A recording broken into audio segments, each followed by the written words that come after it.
पाठ 8। काश मैं मोटरसाइकिल होता। वर्तमान में आकस्मिक दुर्घटनाग्रस्त व्यक्ति को जिन स्थितियों का सामना करना पड़ता है, इस व्यंग्य में अत्यंत रोचक ढंग से बीमा अफसरों और प्रशासनिक व्यवस्था पर प्रहार करते हुए एक दुर्घटनाग्रस्त व्यक्ति की स्थिति का वर्णन किया गया है। मैंने धीरे धीरे आंखें खोली, पूछा, मैं कहाँ हूँ? मेरे और चमकीले आसमान के बीच एक लंबा चौड़ा चेहरा था। उसी ने जवाब दिया, नाली में।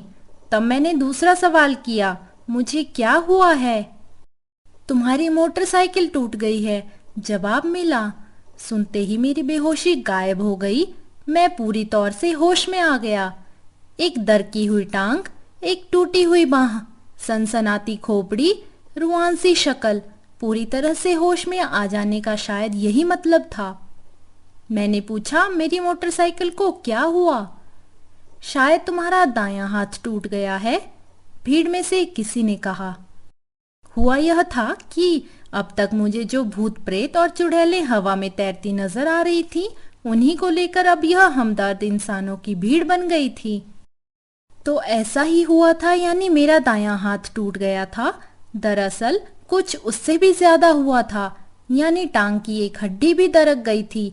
कंधे को भी शायद कुछ हुआ था, सिर चकरा रहा था और गंदे पानी की एक नाली मुझ में थी और मैं नाली में था। हमदर्द लोगों ने सहारा देकर नाली से बाहर निकाला। मैं उसी के किनारे कूड़े के ढेर जैसा पसर गया। तब तक दूर किसी मोटर का हॉर्न सुनाई पड़ा। लंबे चौड़े चेहरे ने कहा, वाह, एम्बुलेंस आ गई। अब तक घटना चक्र कुछ कुछ समझ में आ चुका था। हुआ यह था कि मैं आज इस बसंती हवा में अपनी मोटरसाइकिल से इस अजनबी सड़क पर आ निकला था और तभी कोई ट्रक मेरी मोटरसाइकिल को पीछे से छूता हुआ निकल गया था। ट्रक के लिए यह मामूली सी घटना थी, मगर वही मेरे और मेरी मोटरसाइकिल के लिए दुर्घटना बन गई थी। जो भी हो, इस वक्त मेरी मोटरसाइकिल मुझसे 5 गज दूर टूटी फूटी हालत में पड़ी थी। मैं नाली के किनारे का ढेर था। हमदर्द भीड़ हमारे चारों ओर थी। किसी ने कहीं से शहर के अस्पताल में एम्बुलेंस के लिए फोन कर दिया था। ताज्जुब की बात, महज इतने में एम्बुलेंस आ भी गई थी। एम्बुलेंस का ड्राइवर बाबर्दी बामुलाइजा होशियार किस्म का आदमी निकला।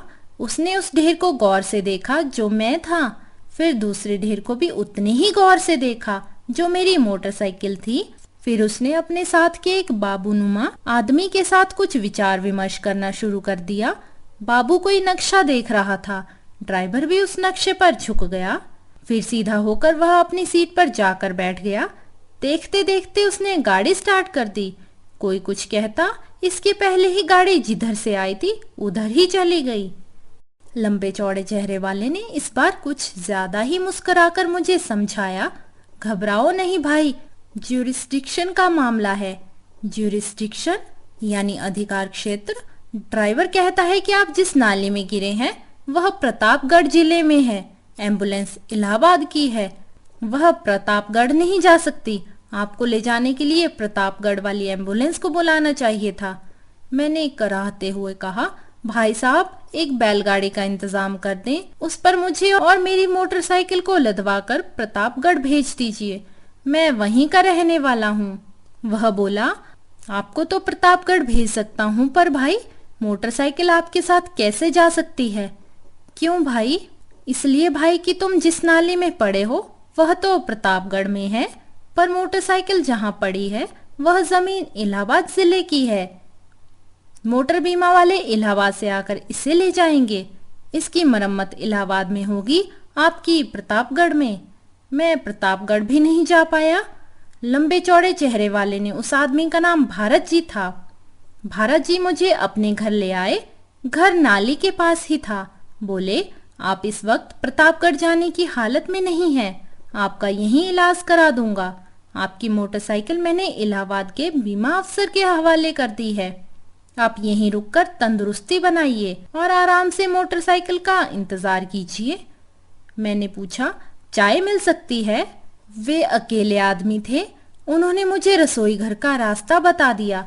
कराहता, लुढ़कता, टटोलता हुआ मैं जब वहां जाकर चाय बनाने लगा तो ड्राइंग रूम से भारत जी की आवाज आई, एक प्याला चाय मेरे लिए बना लीजिएगा। प्याले जूठे पड़े हैं, पहले उन्हें साफ कर लेना। इसके बाद मेरे और भारत जी के रिश्ते साफ हो गए। उन्होंने जर्राह को बुलाकर मेरे जिस्म में कुछ खपचियां बंधवाई। मैं रोज उनके प्याले साफ करने लगा, चाय बनाने लगा, फिर उनका खाना भी। इस तरह भारत जी की सेवा और मोटरसाइकिल का इंतजार करते हुए 1.5 महीना बीत गया। तब एक दिन इलाहाबाद का बीमा अफसर मेरी मोटरसाइकिल के साथ प्रकट हुआ। गाड़ी का कायाकल्प हो चुका था। यह नई गाड़ी से भी ज्यादा नहीं लगती थी। कायाकल्प का खर्च बीमा वालों ने ही उठाया था।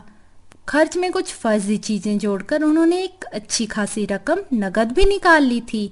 उसका 2/3 मिस्त्री और बीमा अफसर में बंट चुका था। 1/3 मेरे और भारत जी के बीच बंटा। मेरे सामने मोटरसाइकिल थी। मुट्ठी में कड़कड़ाते नोटों का एहसास था। उससे मेरे कंधे का दर्द जाता रहा। हाथ की हड्डी 1 मिनट में जुड़ गई। टांग की घिसटन गायब हो गई। भारत जी ने मेरा कंधा थपथपाया। बीमा अफसर ने मुझे बधाई दी, एक व्याख्यान भी दिया। कहा, जब तक मैं इलाहाबाद में हूँ आप प्रतापगढ़ के चक्कर में मत पड़िए। अगली बार दुर्घटना हो तो आप इलाहाबाद जिले में ही गिरिएगा। प्रतापगढ़ वालों का कोई भरोसा नहीं। इलाहाबाद में हम सब ठीक कर देंगे। आपकी मोटरसाइकिल के चाहे 100 टुकड़े हो जाएं, मैं इसका फिर से कायाकल्प करा दूंगा। और अपनी फिक्र तो करें ही नहीं, आपकी सारी दिक्कतें जीवन बीमा वाले सुलझा देंगे। आपको हमारी टेरिटरी में कभी कोई परेशानी ना होगी। एक्सीडेंट में आप मर जाएं तब भी कोई बात नहीं। यकीन माने, आपके मर जाने पर हम बीमा वाले आपको यानी आपके घर वालों को माला माल कर देंगे। मैंने कहा कुछ नहीं, सिर्फ सोचा, मुझसे अच्छी किस्मत तो मेरी मोटरसाइकिल की है। श्रीलाल शुक्ल।